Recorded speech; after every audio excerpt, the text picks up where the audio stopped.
பிரம்மதேவருக்கும் மகனாய் விளங்கக்கூடிய திருலோக சஞ்சாரியாய் விளங்கக்கூடிய நான் தான் நாரத முனிவர் என்று அதோ பார்த்தலியா தென்சமுத்திர கரையோரம் யாரோ கூடாரம் அடித்து தங்கியிருக்கிறார்கள். அதோ வண்டியில் போல் தெரிகிறது. அவரிடம் சென்று நாம் செய்த கழகத்தில் பாதி கடலை தாண்டி விட்டோம். இப்பொழுது என்னவென்று சென்று போய் பார்க்கலாமா? அவங்கள போய் பாருங்க. ஆமா,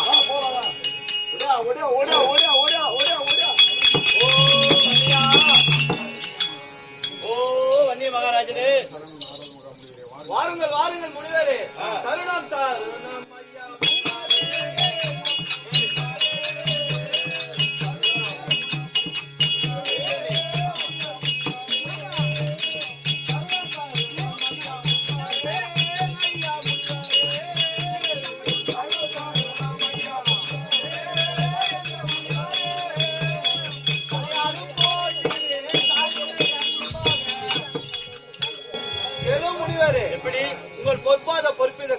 உங்களுக்கு அடியான் மண்டியன் அடியாள கோடி வந்தன முனிவரே. மங்களம் உண்டாகட்டும் வண்டியனே, மங்களம் உண்டாகட்டும் வண்டியராஜனே. ஆனால் வண்டியராஜனே, ருத்ரவன்னியா வாழ்வா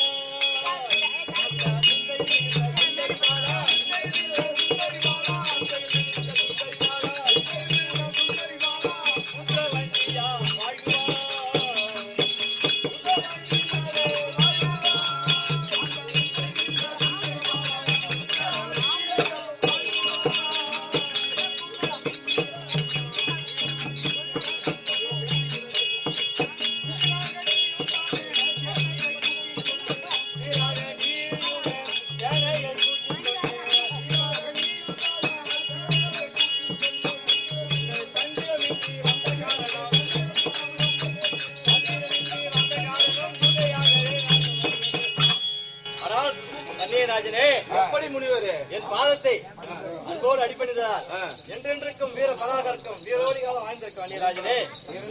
இருந்தாலும் உங்கள் சேனையெல்லாம் சுற்றிக் கொண்டு இங்கு வந்து கூடாரம் அடித்திருக்கிறீர்களே, என்ன காரணம் அந்நியராஜனே? கேளு முனிவரே, சத்தியவாசன் மன்னரே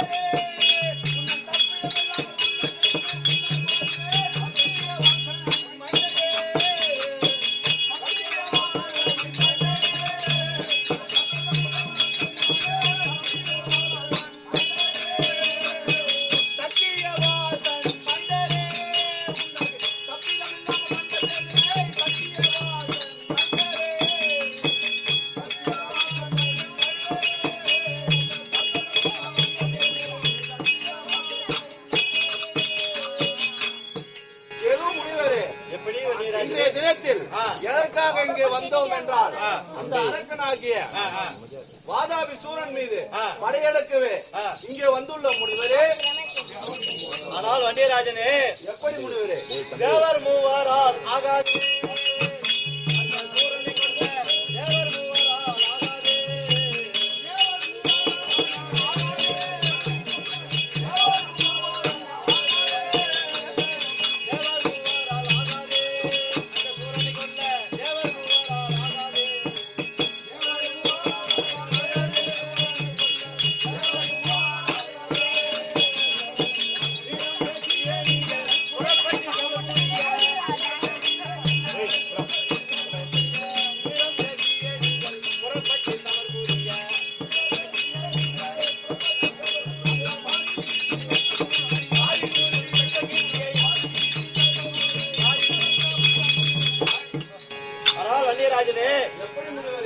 அந்த சூரனை கொல்ல அந்த தேவர்கள் மூவரால் அந்த சூரனை கொல்ல யாராலும் ஆகாது வண்டியராஜனே. ஏதோ முனிவரே, எப்படி வண்டியராஜனே? தந்தீரம் சொல்லு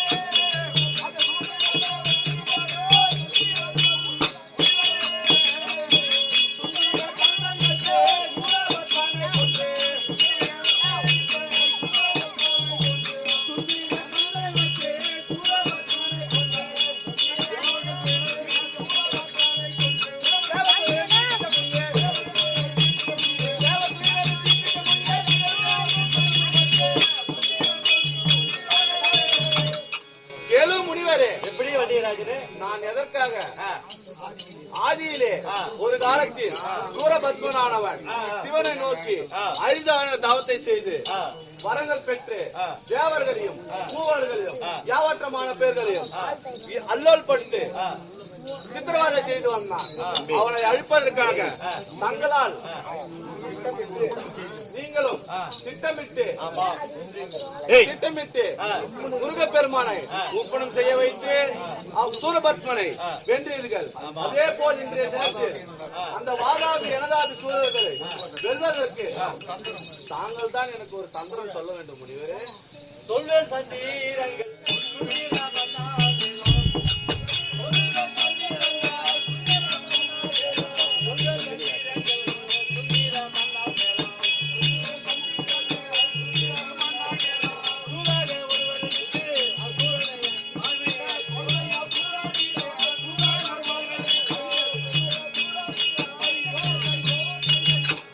வன்னியராஜனே, எப்படி முனிவரே? ஆனால் அந்த சூரனிடம் நேராக யுத்தத்துக்கு செல்ல முடியாது வன்னியராஜனே. எப்படி செல்ல வேண்டும் என்றால், உன்னுடைய படைகளில் இருந்து யாராவது ஒருவரை தூதாக அனுப்பி அவனுடைய பலத்தையும் எண்ணம் என்னவென்று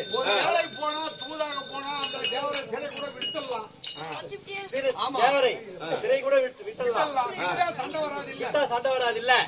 அதனால தூதாக விட்டு அவனுடைய மனநிலை என்னவென்று வன்னியராஜனே. முனிவரே, தாங்கள் சொன்ன யோசனை உத்தமமாக இருக்கிறது. நான் என்ன சொல்ல வேண்டும் விரும்புகிறேன் என்றால்,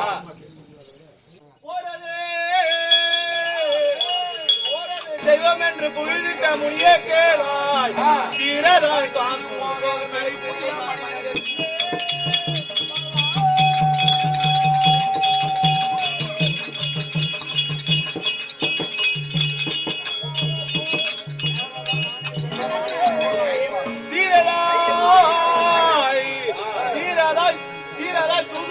செழிப்புள்ள மனிதர் இல்லை, நேராதாய் நான் தூது போக நாளைத்தோர் நகைப்பாரான். ஏதும் முனிவரே, நல்ல நீங்கள் சொன்ன வார்த்தை உத்தமம். அனைத்தும் நீங்கள் சொன்ன வார்த்தை பிரகாரமே வருகிறேன். என் தரப்பிலிருந்து தூதாக செல்வதற்கு தகுதியான ஆட்கள் யாரும் இல்லை.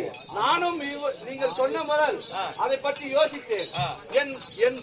என் புத்திக்கு உங்களை போல, உங்களை விட பொறுமைசாலி, புத்திசாலி, தந்திரசாலி யாரும் இல்லை முனிவரே. தாங்கள் தான் செல்ல வேண்டும். அதாவது நானே சென்றாலும் எதிர் நாட்டவர் பக்கத்தில் நிற்பவர்கள் என்னை கண்டு நகைப்பார்கள். அதனால் தாங்கள் தான் என் சார்பில் இருந்து செல்ல வேண்டும் முனிவரே தூதாக. ஐயோ வன்னியராஜனே, தூதாக நானும் சென்றால்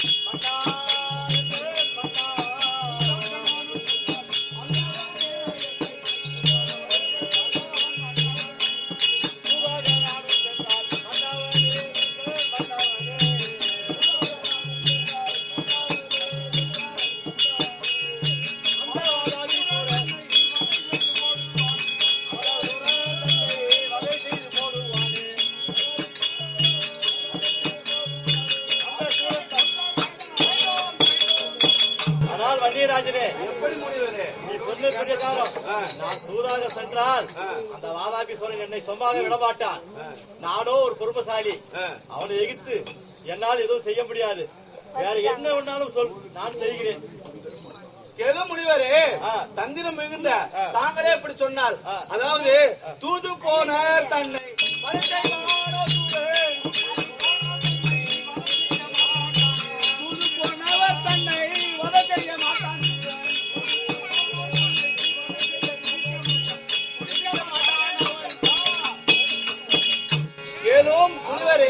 எப்படி தூது போனவர் தன்னை யாராக இருந்தாலும் எது நாட்டவரிலிருந்து தன் நாட்டிற்கு யார் தூதாக வந்தாலும் அவர்களை வதைக்க கூடாது என்பது ராஜ நீதி. அதன்படி அந்த சூரனும் உங்களை எதுவும் செய்ய மாட்டான். என் தரப்பிலிருந்து தாங்கள் தான் செல்ல வேண்டும். ஏதோ சொல்லிட்டேன். எப்படி நீ சொன்ன பிரகாரமே. ஆனால் எப்படி நீ சொன்ன பிரகாரமே நீங்கள் சென்று அந்த வாதாபியிடம் தேவர்களை சிறைவிடுத்து என்னுடன் நண்பனாகிவிட்டால், என் தாயாகிய காமாட்சியம்மன் பாதம் பணிந்தால், நட்புறவு பாராட்டினால் அந்த ரத்னாகிரி பட்டணத்தை கற்பக கோடி காலம் வாழலாம். இல்லை என்றால் அழிவது நிச்சயம் என்று எடுத்து சொல்லி அவனுக்கு புத்தி கெட்டும்படி எடுத்து சொல்ல வேண்டும். முனிவரே, அப்படியே சென்று வாருங்கள். வெற்றி நமது. அப்படியே சென்று வன்னியராஜனே.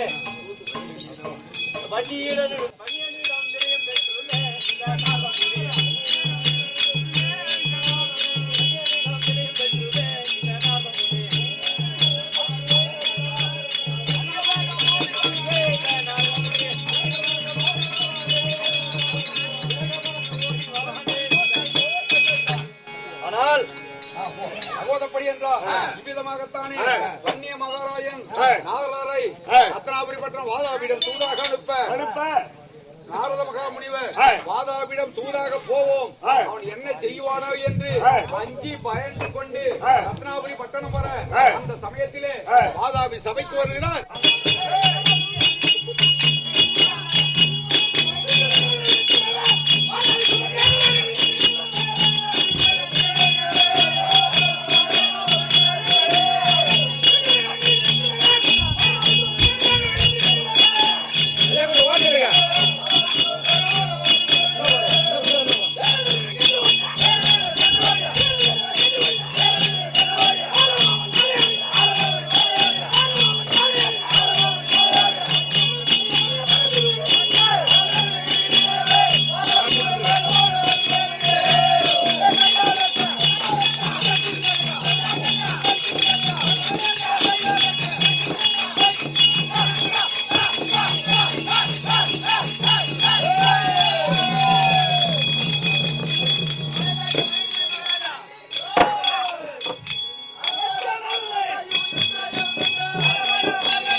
மகாராஜா, நான் வருகின்ற பொழுது என்னுடைய விளக்கம் சவிஸ்தாரம்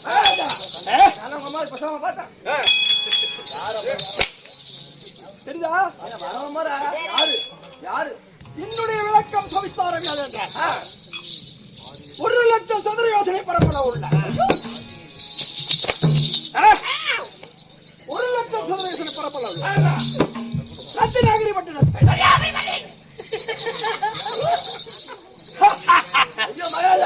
சிரிக்காத, சத்தியமா சிரிக்காத. அப்படி 1,00,000 சதுர யோசனை பரப்பளவு கொண்ட ரத்தினாகிரி பட்டணத்தை தவத்தோடு பரிபாலனம் செய்தார். தவத்தோடு பரிபாலனம் செய்தார் வாதாபிசுரன்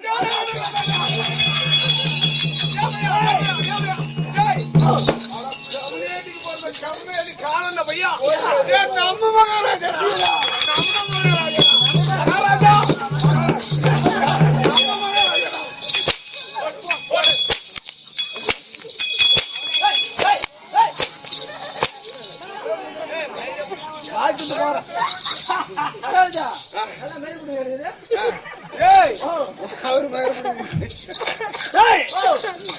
அப்படி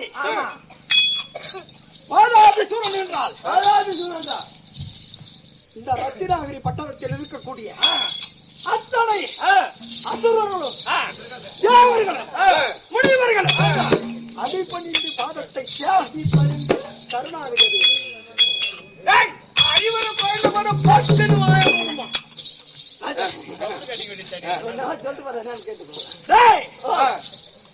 அப்படி நானும் எனது தம்பியும் என்னுடைய தம்பி யார் தெரியுமா? யாரு? ஜனதாபிசுரன். அவங்க வந்தாங்க, அவங்க 2 பேரும். ஆமா ஆமா சாதிக்காக போய் விளக்கம் நீங்க 2 பேரும் அண்ணன் தான். அப்படி என்னுடைய தம்பியுடைய பலம் உனக்கு தெரியாது. என்ன பலம்? நீ சொன்ன அனாந்துன்னு அவர் எகிர்னா ஆகாயத்தை இடிக்குமா? அம்மா வீரம் பலம் உயரம். அம்மா அப்படி என்னுடைய தம்பியும் நானும் 5 வயதிலே பிரம்மன் நோக்கி அடியாக சவன் செய்கின்றோம். இருவரும் செல்லுகின்ற பொழுது நதியாகப்பட்டது குறுக்கி வைத்தது. தம்பி, இந்த நதியை கடப்பதற்கு எப்படி என்று கேட்டேன். இடது பிறகு விரலாம் தள்ளினான் மலையை மட்டமாகி மலையோ. ஆமாம்,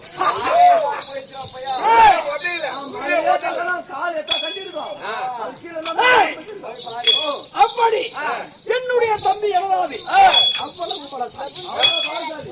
இருவரும் என்னுடைய தந்தையாக இருக்க மகிஷாசூரனும் மாயா மோகினிக்கு பிறந்து வீரர்களாக சூரர்களாக கருணையை கொண்டு வேந்தர்களாக மும்மூர்த்தி தேவர்களாக இன்று யாரு தெரியுமா? படைக்கும் கர்த்தாக விளங்கக்கூடிய வாதாபி எது இல்ல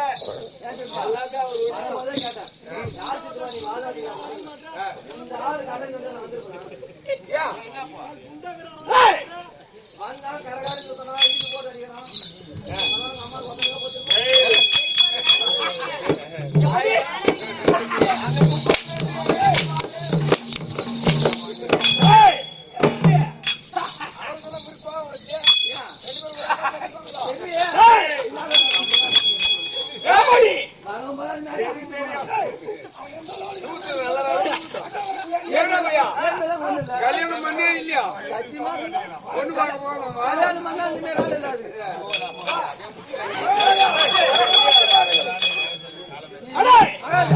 அப்படி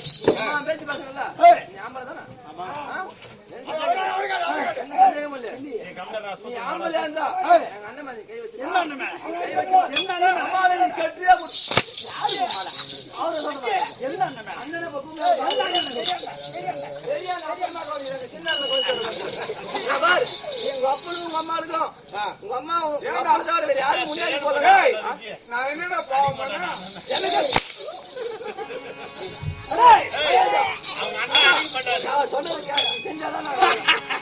அண்ணன் மேல கை வை. நீ கை வச்ச நீ கட்ட. அம்மா அம்மா அடிக்கடி இன்றைய தினத்தில் காளியம்மன் ஆலயத்தில் தெருக்கூத்து விளையாடுகிறேன் என்றால் முதல் குரு அவர் தான். யாரு? இப்ப நீ சொன்னிய அண்ணனே. சரி அவரு விட்டு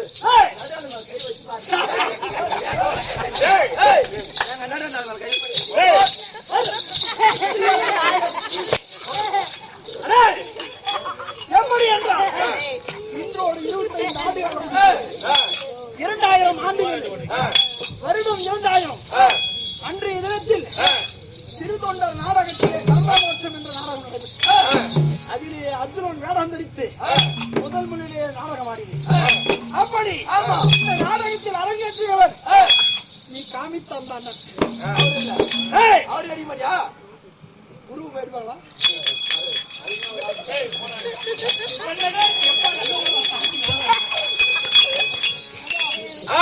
நானும் எனது தம்பியும் பிரம்மனுடைய வரத்தை பெறுகின்ற காலத்தில்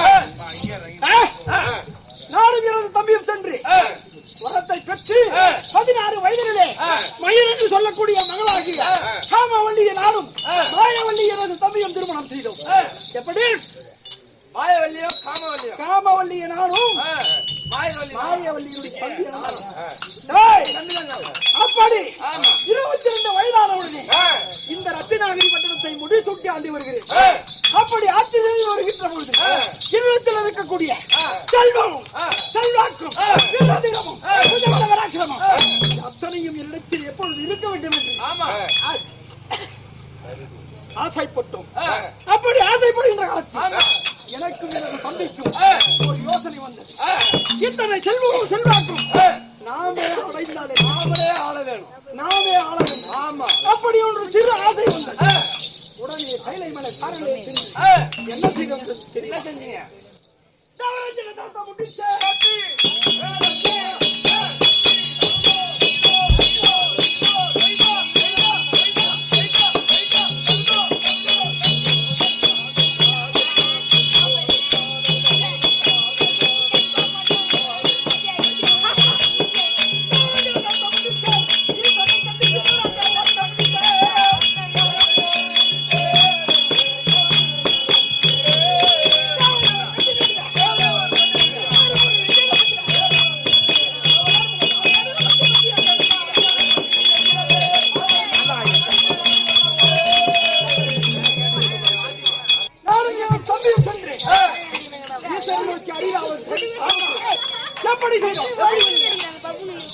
இதுவரையில் தேவர்களாகட்டும் அசுரர்களாகட்டும் எவருமே செய்யாத தவறு எப்படி செய்த தெரியுமா?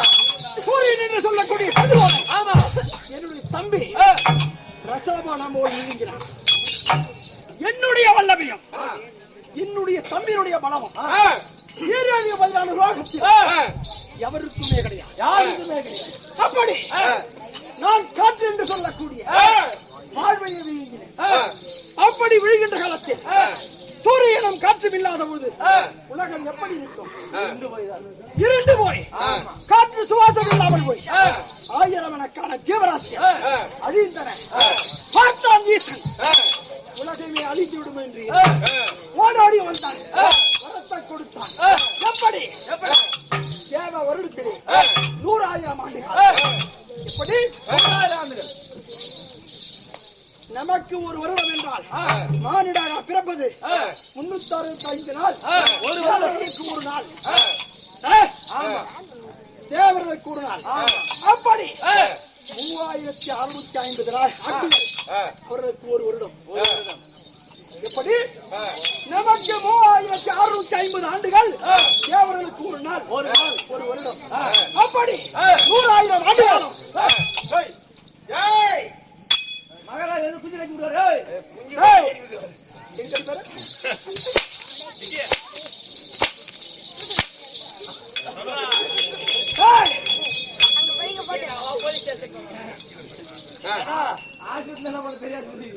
அப்படி தேவ வருடத்திலே 100,000 ஆண்டு காலம் சாகாமல் வரைக்கும் வர வேண்டும் என்று ஈசன் கொடுத்தான். வரத்தை பெற்று என்ன செய்தோம்? என்ன செய்ய மயப்படுங்க.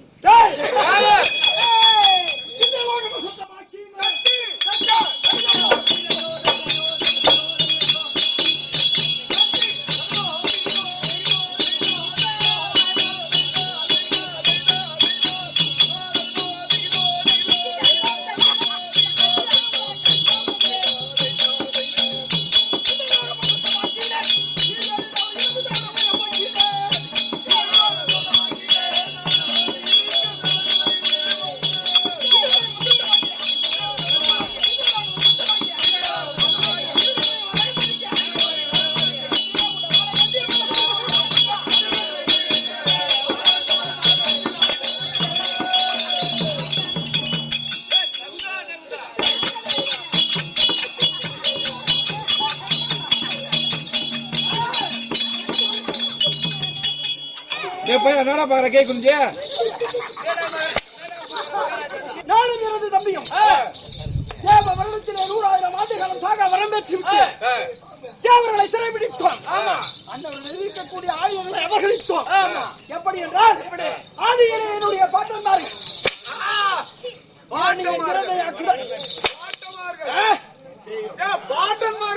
ஆமா மகாராஜா போடு.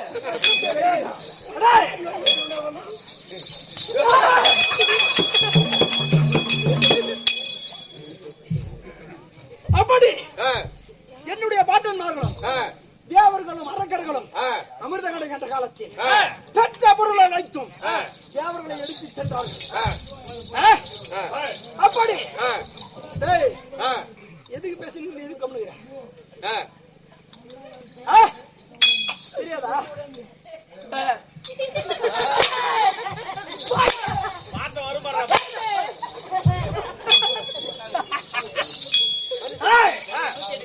அப்படி தியாகங்களையும் மூவர்களும் சென்று அமிர்தம் அடைகிற காலத்தில் வந்த அத்தனை பொருள்களும் தேவர்களை எடுத்து சென்றார்கள். அவர்களை அரசாட்சி செய்தார்கள். அரக்கர்கள் ஏமாற்றங்கள் அடைந்தது. எத்தனை ஆண்டு காலம்? காலங்காலமாக ஒரே ஒரு கொட்டை மாதிரி கட்டிட்டு கீழே கொஞ்சம் பார்த்தாயா 2 கொட்டை காலம், ஒரு கொட்டை கட்டி இன்னொரு கொட்டை யாருக்கு உண்டா?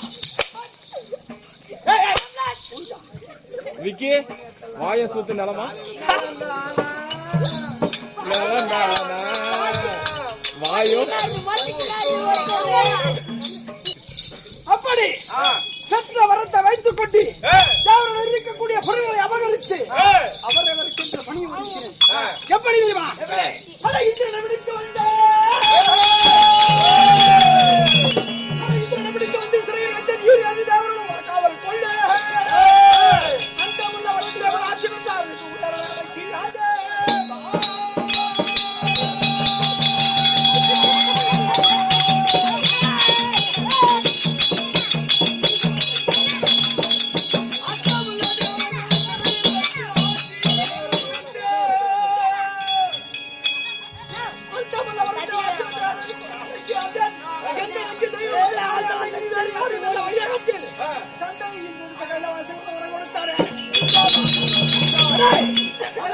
அப்படி இந்திரனும் யமனும் வருணன் வாயு குபேரன் அஷ்டதிக்கு பாலர்களுக்கும் அவரவருக்கு பணி எப்படி எப்படி தேவேந்திரன் இருக்கின்றானே ஆமா கல்லு குடங்களை கொண்டு வந்து ஆயிரம் ஆயிரம் குடங்களாக ஆமா அப்படி இந்திரன் தினந்தோறும் 1000 குடம் கல்களை கொண்டு வந்து அரக்கருக்கு அளிக்க வேண்டும்.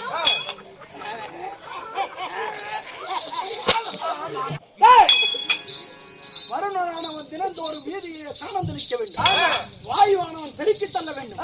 யமனாகப்பட்டவன் காவல் காக்க வேண்டும். ஈசனாகப்பட்டவன் வேண்டிய காவல்களை பார்த்து வர வேண்டும். இதா பையன் இருக்கின்றானே கிட்டன் மாடு ஆடுகளை மேய்க்க வேண்டும். பிரம்மன் இருக்கிறானே நான் என்ன வேலை செய்ய வேண்டுமோ அவன் பார்த்து சொல்ல வேண்டும். அப்படி அவரவருக்கென்று பணியை ஒதுக்கிறேன். அப்படி செய்து இந்த ஈரியாதிபதியான உலகத்திலும் சொர்க்க மத்திய பாதாளம் என்று சொல்லக்கூடிய 3 உலகத்திலும் எனக்கு எனது தம்பிக்கும் நிகரானவன் ஒருவனில் இருக்கக்கூடாது. அப்படி வருகின்ற காலத்தில் எப்படி இருக்க ஒன்று தெரியுமா?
உலகத்தில் இருக்கக்கூடிய தேவர் மூவர் யாவற்றமானது எமக்கு அடக்கம். நம்மளுக்கு இருக்கின்ற நமக்கு எதிரே நமது ரத்தினாகிரி வட்டண வீதியிலே வீணை சத்தம் கேட்கிறது.